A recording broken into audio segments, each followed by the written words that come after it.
हे what's up guys, welcome back once again. दोस्तों, क्या हो अगर आप एक प्लेन में बैठकर कहीं जा रहे हैं लेकिन अचानक वो क्रैश हो जाए पर आपके साथ सभी की जान बच जाए, लेकिन फिर हर दिन हर एक दोस्त की जान अनजान तरीके से मौत होती जाए। है ना सोचने वाली बात। आज की कहानी हम आपके लिए लेकर आए हैं, जिसकी शुरुआत में हम एक छोटी पैसेंजर प्लेन को देखते हैं जो अपने यात्रियों को लेकर लंदन जा रहा है। पर बीच में पायलट को संदेश मिलता है जिस रूट से वो लोग जा रहे हैं वहां भी एक तूफान आने वाला है। संदेश है, इसीलिए उन्हें एक दूसरे रूट को पकड़ना होगा। पहले तो वो मना कर देता है क्योंकि उस रूट पर कोई भी पायलट उड़ने से कतराता है। न जाने क्या वजह इसके पीछे की, पर भी पायलट के पास कोई और रास्ता नहीं है। इसीलिए उसने उन लोगों की बात को मान लिया और फिर अपने प्लेन को मोड़ दिया। लेकिन जब पीछे बैठे यात्रियों को पता लगा कि अब उन्हें एक और घंटा लगेगा अपनी मंजिल में पहुंचने के लिए, तो उन्हें थोड़ा बुरा तो लगता है, पर वो सह लेंगे। यही सोचकर वो रिलैक्स हो गए। शायद ये यात्रा उनके लिए भयानक याद लेकर आ रही है, जिसके आगे जाकर वो तभी याद कर पाएंगे अगर वो जिंदा होंगे। लेकिन फिर अचानक से एक बीप होता है और पता लगता है कि जीपीएस खराब हो गया। ऊपर से फ्यूल टैंक में भी छेद हो गया है कि अब पायलट किसी भी तरीके से अपने प्लेन को स्टेबल रखता है। जब फ्यूल पूरा खत्म हो गया तो प्लेन का इंजन बंद हो गया और फिर क्या था, वो किसी गोली की तरह नीचे गिरने लगा, जो देख पायलट समझ गया कि अब कुछ नहीं हो सकता। उसने अपना फोन निकाला और खुद के परिवार के लिए एक वीडियो रिकॉर्ड की, जिसमें उसने अपनी बीवी बच्चों का शुक्रिया कहा कि उन लोगों ने उसका हमेशा साथ दिया। और हाँ, वो लड़ते हुए मरा है, यानी कि उसने कोशिश की थी लेकिन अपने प्लेन और लोगों को वो बचा नहीं पाया। इसके कुछ ही समय बाद प्लेन पूरी तरह से अमेज़न के जंगलों में क्षतिग्रस्त हो गया, लेकिन पीछे बैठी एक एयर होस्टेस के अलावा सभी लोग जिंदा बच गए। लेकिन वो एयर होस्टेस जिसने बेल्ट नहीं लगाई थी, उसके शरीर की कई सारी हड्डियां टूट जाती हैं, जिस चीज का सबूत पैसेंजर में से एक डॉक्टर ने दिया कि ये ज्यादा देर जिंदा नहीं रह पाएगी। लेकिन उन 9 लोगों के अंदर डर का माहौल पैदा हो गया है। भले ही वो मरे नहीं, लेकिन हाँ, जिस जगह पर वो क्रैश हुए हैं वो जगह दुनिया का सबसे बड़ा घना जंगल है। ऐसे में खुद को यहाँ पर जिंदा रख पाना कितना मुश्किल है वो इन्हें आगे पता लगेगा। अगर ये 9 लोग समझदार हुए तो रेडियो और बाकी किसी चीज से मदद मांगने में सफल हो जाएंगे, वरना इसके अलावा तो अंजाम बहुत बुरा होगा। अब 2 पायलट को चेक करने के लिए कॉकपिट में ये जाते हैं, लेकिन उनकी तो छाती में लकड़ी घुस चुकी है। पर डॉक्टर ने बताया कि उसकी सांसें अभी चल रही है। इतने में बाहर से धुआं उठने लगा और एक बंदा फौरन बाहर गया। देखा, सभी को लगा कि शायद वो आग बुझा रहा होगा, लेकिन असल में वो तो अपना सामान लेने गया था। खुद की जान से ज्यादा उसका सामान कीमती था। कौन है ये लोग, कहाँ से आते हैं? उसकी इसी बेवकूफ़ी को देखते हुए एक लड़की ने फौरन आग पर काबू पाया, लेकिन सभी के अंदर एक संदेश पैदा हो गया। आखिर उस बैग में ऐसा क्या था जिसके लिए उसने अपनी जान को छोड़ पहले उसे बचाया? खैर, अभी तो इन्हें किसी भी तरह करके मदद बुलाना होगा, लेकिन किसी के भी फोन में नेटवर्क नहीं आ रहा। ऊपर से इन्हें अभी रेडियो का भी कुछ अता पता नहीं है। तो वहीं डॉक्टर और एक यात्री ने किसी भी तरह करके पायलट को सुरक्षित बाहर ला दिया। उसकी छाती में लकड़ी घुसी थी, जिसके कारण अब उसके पास समय बहुत कम है। उसे फौरन होश में लाना होगा ताकि वो इनकी मदद कर पाए या फिर कुछ इंफॉर्मेशन दे पाए जो इनके लिए कारगर हो जाए। इस बीच एक बूढ़ा कपल जो कि सभी को आश्वासन देता है कि जल्दी ही उनकी मदद के लिए कोई जरूर आएगा। इधर सभी यात्री परेशान हैं, घबराए हैं। तभी अचानक एक न्यूली मैरिड कपल को जंगल की गहराई में ऊंची झाड़ियां हिलती हुई नजर आती है, जो चीज उन्हें डराने में कोई कसर नहीं छोड़ती, क्योंकि इनमें से किसी को भी अभी कुछ आइडिया नहीं है कि वो कहाँ पर है। अब पहले तो इन्हें यूनिटी दिखानी होगी, एकता दिखानी होगी। ऐसी जगहों पर सबसे ज्यादा उपयोग में वही आता है। दूसरी चीज, हमें सबके बारे में पता रहना चाहिए, यानी कि कौन क्या करता है, उसका क्या नाम है, जो चीज हम एक दूसरे के साथ घुलने मिलने में मदद करेगी। तो इसकी शुरुआत ब्लैक गाई जैक से होती है, जो कि एक लाइफ इंश्योरेंस एजेंट है, जिसका अनुमान है कि ये दुर्घटना आपसी रंजिश के कारण हुई है। लेकिन स्पेक्स यानी कि डॉक्टर, वो साफ इनकार करता है, क्योंकि ये प्लेन अमेरिका से उड़ रहा था जहां पर ऐसी चीजें नहीं होती है। और फिलहाल हमें पायलट को होश में लाना चाहिए, क्योंकि एयर होस्टेस तो अब ज्यादा देर जिंदा नहीं रह पाएगी। वहां पास में बैठी सोफिया, जिसने बताया कि वो आए दिन ट्रैवल करती रहती है, उसका ये अंदाजा है कि ये जगह अमेज़न का जंगल हो सकता है। उसे समझदारी से काम लेना होगा। इसी दौरान उस बैग वाले आदमी ने बताया कि वो एक बॉक्सर है, वो लंदन जा रहा है अपनी लीग में हिस्सा लेने के लिए। इतने में ओल्ड लेडी आखिर में उसे पूछ लिया कि आखिर इस बैग में है क्या। तो उसने बताया कि इसमें मेरे ग्लव्स हैं, जो कि मेरे लिए अनमोल है। अब सभी थोड़ा मोड़ा एक दूसरे को जान गए थे, तो अब पहले तो उन्हें खुद के खाने और पीने के लिए इंतजाम करना होगा, क्योंकि मदद कब आएगी किसी को कुछ पता नहीं है। जैक ने कहा कि हमें सामानों को ढूंढना होगा और जो कुछ भी मतलब की चीज मिले उसे जल्दी से अपने पास रख लो। सभी काम में लग गए। इस बीच सोफिया ने बताया कि एयर होस्टेस ने अपना दम तोड़ दिया है, तो बेहतर होगा कि हम उसे साइड में रख दें, वरना ऐसे में लाश की बदबू और कीड़े या फिर कोई और चीज भी आकर्षित उससे हो सकती है। लोगों को उसकी बात ठीक लगती है, इसीलिए उन्होंने ऐसा किया। और इस बीच उस ओल्ड लेडी ने भी खाने को अलग अलग हिस्सों में रखा, सभी 9 लोगों में बांट दिया। इतने में सोफिया ने बताया कि उसे सबसे ऊंची जगह दिख रही है, अगर हम लोग वहां पर जाएं तो हो सकता है कि नेटवर्क आ सके। जो सुन बॉक्सर अपना सुझाव देता है कि हाँ, ऐसे में हम जंगल में अपने खाने को भी ढूंढ सकते हैं और पानी को भी, दोनों ही वहां पर ज्यादा मात्रा में उपलब्ध है। इस बीच लगातार पायलट खांसे जा रहा है और बार बार पैसेंजर स्पेक्ट्स की ओर देख रहा है, बल्कि वो तो पहले ही बता चुका है कि ऐसे हालातों में सर्जरी करना ठीक नहीं है। लेकिन अब जब सभी उसे इतनी उम्मीदों से देख रहे हैं तो वो इस रिस्क को लेने के लिए मान जाता है, जिसके लिए उन्होंने प्लेन में मौजूद शराब और फर्स्ट एड का इस्तेमाल किया। फिर शुरू कर दी अपनी सर्जरी, वो भी किसी एनेस्थीसिया के। तो आप समझ गए होंगे कि पायलट किस दर्द से गुजर रहा होगा। लेकिन स्पेक्स अपने तजुर्बे से इस काम को पूरा कर देता है, पर काम यही नहीं खत्म हुआ, बल्कि अब पायलट को सर्जरी के बाद वाले खतरे को झेलना होगा, जो कि हो सकता है उसे इन्फेक्शन हो जाए। सभी को इस चीज का ध्यान रखना होगा। प्लेन के अंदर बैठा न्यूली मैरिड कपल जो हनीमून के लिए जा रहा था, वो इसी सोच में डूबा है कि अगर उन पर किसी जंगली जानवर ने हमला कर दिया तो क्या होगा। तभी एक काली परछाई उन्हें प्लेन के दूसरी तरफ दिखाई देती है, जो अचानक से गायब हो गई। दोनों को ही समझ नहीं आया कि वो क्या था। अंधेरा हो गया, सभी जैसे तैसे उस हालत में वहीं सो गए। तभी एक काली परछाई आई और उसने पायलट के मुंह पर कपड़ा रख दिया, शायद उसे कोई मारना चाहता हो।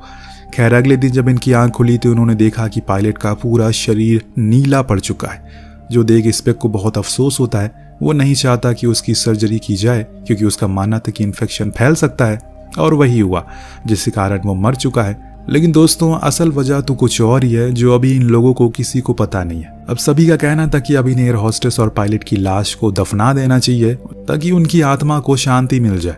लेकिन बूढ़ी लेडी का कहना था कि उन्हें ऐसे नहीं करना चाहिए, क्योंकि अगर रेस्क्यू वाले आ गए तो हम फिर इन दोनों के परिवारजनों को उन्हें सौंप सकते हैं।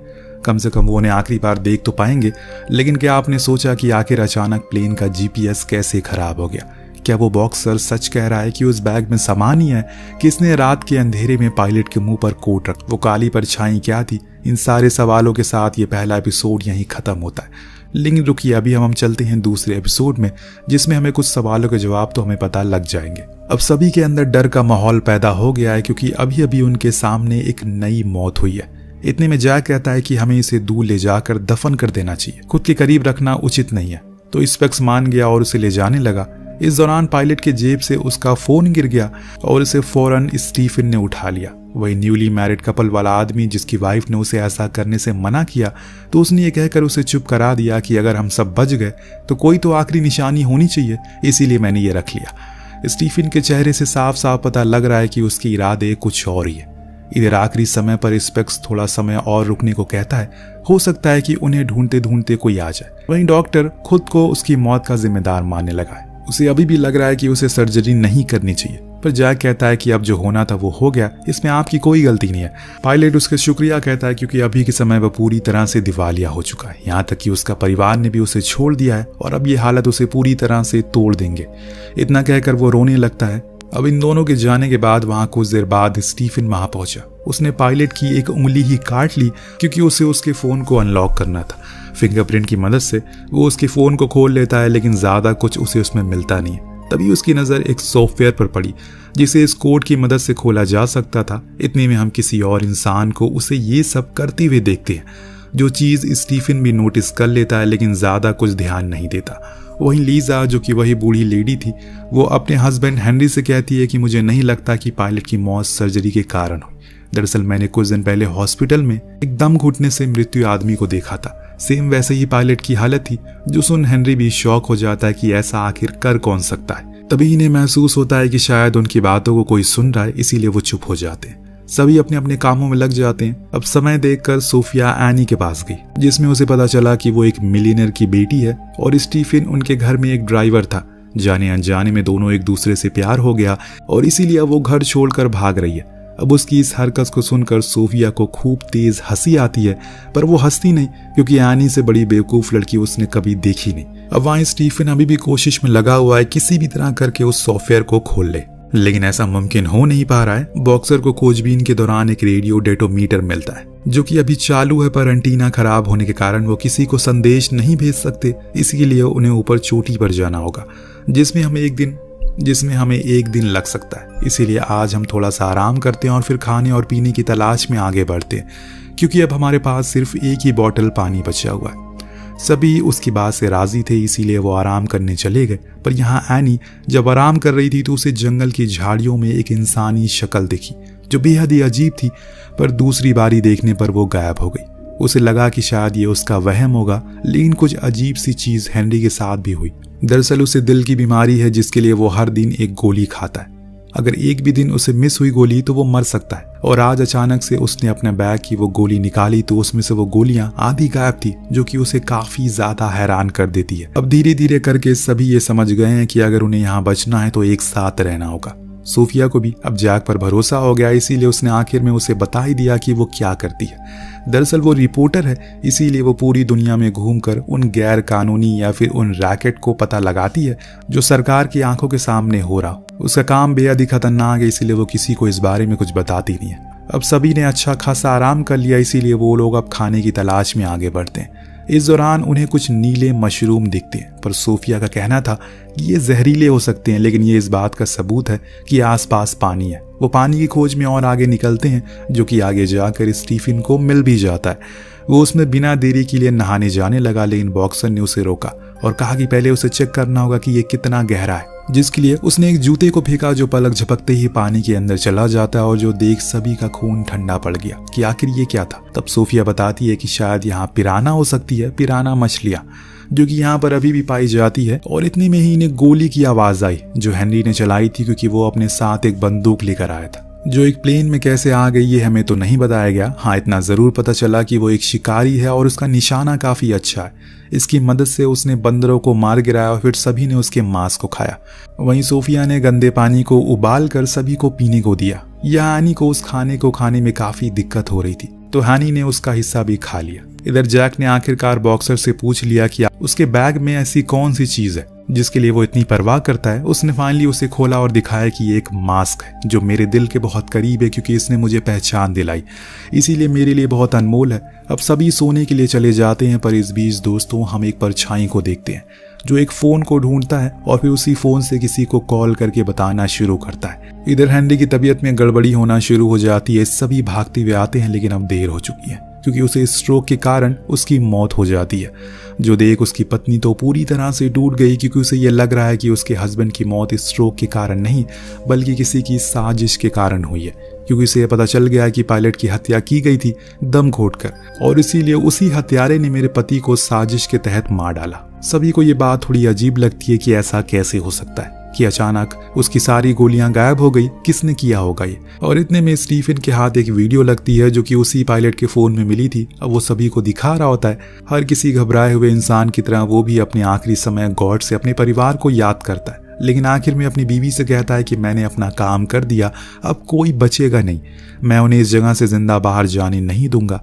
जंगल के ऊपर प्लेन क्रैश हो रहा है, इतना कहते ही प्लेन क्रैश हो जाता है। इस वीडियो को देखने के बाद सभी को लीजा की बात पर यकीन हो गया कि जरूर यहाँ पर कुछ तो गड़बड़ है।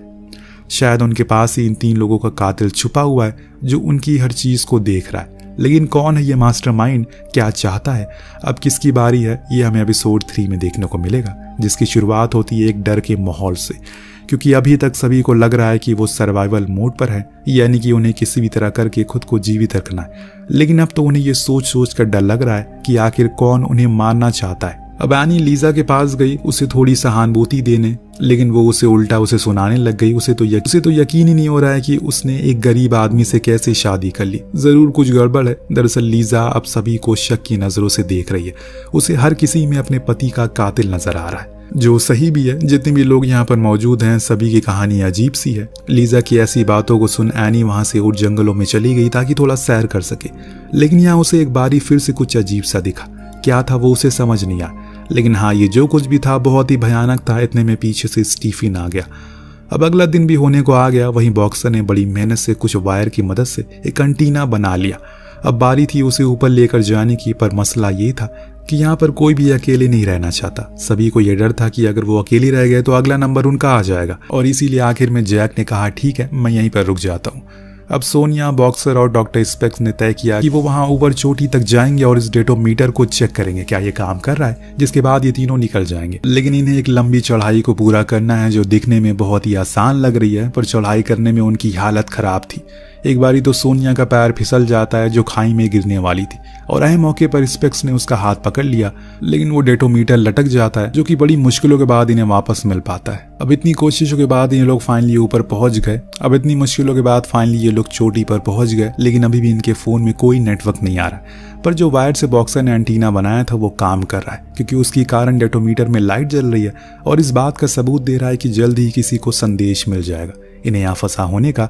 लेकिन अब अंधेरा होने वाला, इसीलिए तीनों नीचे जाने का फैसला करते हैं और उस डेटोमीटर को वहीं छोड़ देते हैं।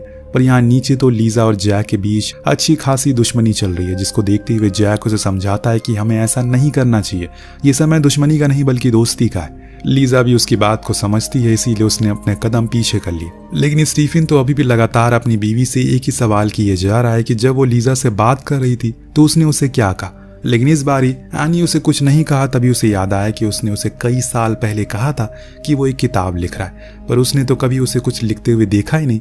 ये सुनते ही मानो स्टीफन का माथा घूम गया, वो उस पर क्रोधित हो गया और तेज तेज चिल्लाना शुरू कर दिया। तब एनी ने आखिर में बोल दिया कि जो कुछ भी है लीजा ने उसे सुना था। अब स्टीफन तो पहले से ही इतने गुस्से में था, ऊपर से जब उसने ये सब सुना तो कहने लगा कि तुमने एक बाहर की औरत पर यकीन करा, क्या तुम्हें मैं कोई धोखेबाज लगता हूँ। इतने में अचानक से एनी के सर में तेज दर्द होना शुरू हो गया, तो स्टीफन फौरन भागकर केबिन में गया दवा लेने के लिए, जो देख हमें पता चलता है कि एनी किसी बीमारी से जूझ रही है। इस दौरान जब स्टीफन अंदर था तो उसे वॉलेट चेक किया, उसे उसमें अलग अलग नामों का बिजनेस कार्ड मिला, और अब उसे लीजा की बातों पर यकीन हो गया, और जो कुछ भी शक था उसे अब वो हकीकत बनने लगा। यहाँ तक कि अब तो उसे ये लगने लगा है कि वो अभी जिस आदमी के साथ है वो एक अजनबी है, और इस चीज़ को साबित करने में स्टीफन कोई कसर नहीं छोड़ता, बल्कि वो तो अब किसी गुंडे मवाली की तरह बर्ताव करने लगा है, जो देख एनी बेचारी साइड में जाकर बैठ गई। स्टीफन अंदर जाकर शराब पीने लगा। इतने में दोस्तों फिर से वही शख्स एनी को दिखा। उसने एक ब्लैक हुडी पहनी हुई है और दिखने में किसी सीरियल किलर जैसा लग रहा है, पर इस जंगल में भला वो कर क्या रहा है? क्या उसे पता है कि ये लोग यहीं पर क्रैश होने वाले हैं? क्या ये वही है जो हम समझ रहे हैं या फिर कोई और है? सही मौके पर वहाँ स्टीफन आ गया, जिसे एनी ने बता दिया कि कोई है जो क्रैश होने के बाद मेरे पीछे पड़ा हुआ है, अब मुझे वो हर जगह दिखाई देने लगा है। लेकिन उसने ये कहकर उसकी बात को टाल दिया, शायद उसे कोई भ्रम होगा। जो सुनते ही एनी उसके मुंह पर वही अलग अलग नाम वाले बिजनेस कार्ड को फेंक देती है, जो देखकर वो समझ गया कि इसे पता चल चुका है कि वो क्या काम करता है। इधर दोस्तों दूसरी तरफ तीनों ही पहाड़ से लौट आए और सभी को बताया कि उनका डेटोमीटर काम कर रहा है, और ये सुनते ही सभी के अंदर एक उत्साह पैदा हो जाता है। लेकिन अब रात काफी हो चुकी है। खाने के बाद सब सोने के लिए चले गए, पर वो बॉक्सर अपनी कुछ पुरानी वीडियोस को देखने लगता है, जिसमें वो उसी मास्क को पहनकर लड़ रहा था। इस सीन को देखकर हम एक चीज पर गौर करते हैं, हमेशा चुप चुप रहने वाला बॉक्सर जब वो मास्क पहनता है तो उसके अंदर एक अलग ही ऊर्जा पैदा हो जाती है। इतने में उसके फोन की बैटरी डाउन हो गई, पर वो पीछे मुड़ा जहां एक शख्स उसी मास्क को पहनकर खड़ा हुआ था, जिसने बिना समय गवाए एक चाकू से उसके पेट को चीर डाला और इसी हाल में छोड़कर चला गया। सुबह होने पर सभी हैरान थे कि आखिर वो बॉक्सर कहाँ गया, कहीं वो खो तो नहीं गया। लीजा ने कहा कि उसे मार दिया गया है, पर डॉक्टर का ध्यान अभी भी डेटोमीटर पर था। अगर संदेश पहुंच गया तो अभी तक उन्हें लेने के लिए कोई क्यों नहीं आया? दोस्तों इसकी वजह थी उन्हें लौटने के कुछ ही देर बाद किसी ने उनके वायर को काट दिया, वरना कब का उन्हें रेस्क्यू कर लिया जाता। खैर अभी तो ये सभी अलग अलग होकर बॉक्सर को ढूंढने में लगे हुए हैं, क्योंकि उसके लिए वो बेहद जरूरी है। एक वही था जिसे थोड़ा रेडियो के बारे में जानकारी थी। अब सभी ने बहुत छानबीन की, लेकिन किसी को कुछ नहीं मिला, इसीलिए वापस लौट आए। मगर डॉक्टर और सोनिया दोबारा ऊपर जाने का फैसला करते हैं, क्योंकि डॉक्टर का मानना था कि शायद डेटोमीटर में कुछ गड़बड़ी आ गई है, और इसीलिए वो लोग निकल गए। यहाँ सभी आराम से सो गए, पर अचानक से जैक कहीं चला गया, जो देख लीजा भी उसके पीछे पीछे चली गई। इन दोनों के बाद एनी को किसी ने दबी आवाज से पुकारा। वो एक गर्म टहनी को लेकर उसी की ओर बढ़ी। ये वही शख्स था जो उसकी ओर बंदूक तान कर खड़ा था, लेकिन इस बार ये एनी बिना कुछ सोचे समझे उसके सीने में वही टहनी घुसा देती है। लेकिन हकीकत में वो कोई और नहीं बल्कि स्टीफन था। दूसरी तरफ वो दोनों अभी ऊंचाई तक पहुंच गए। तभी जंगल के बीच उन्हें चील उड़ती हुई दिखाई दी। वो फौरन उस ओर गए तो उन्होंने बॉक्सर की लाश को देखा। वो चील नोच नोच कर उसे खा रही है।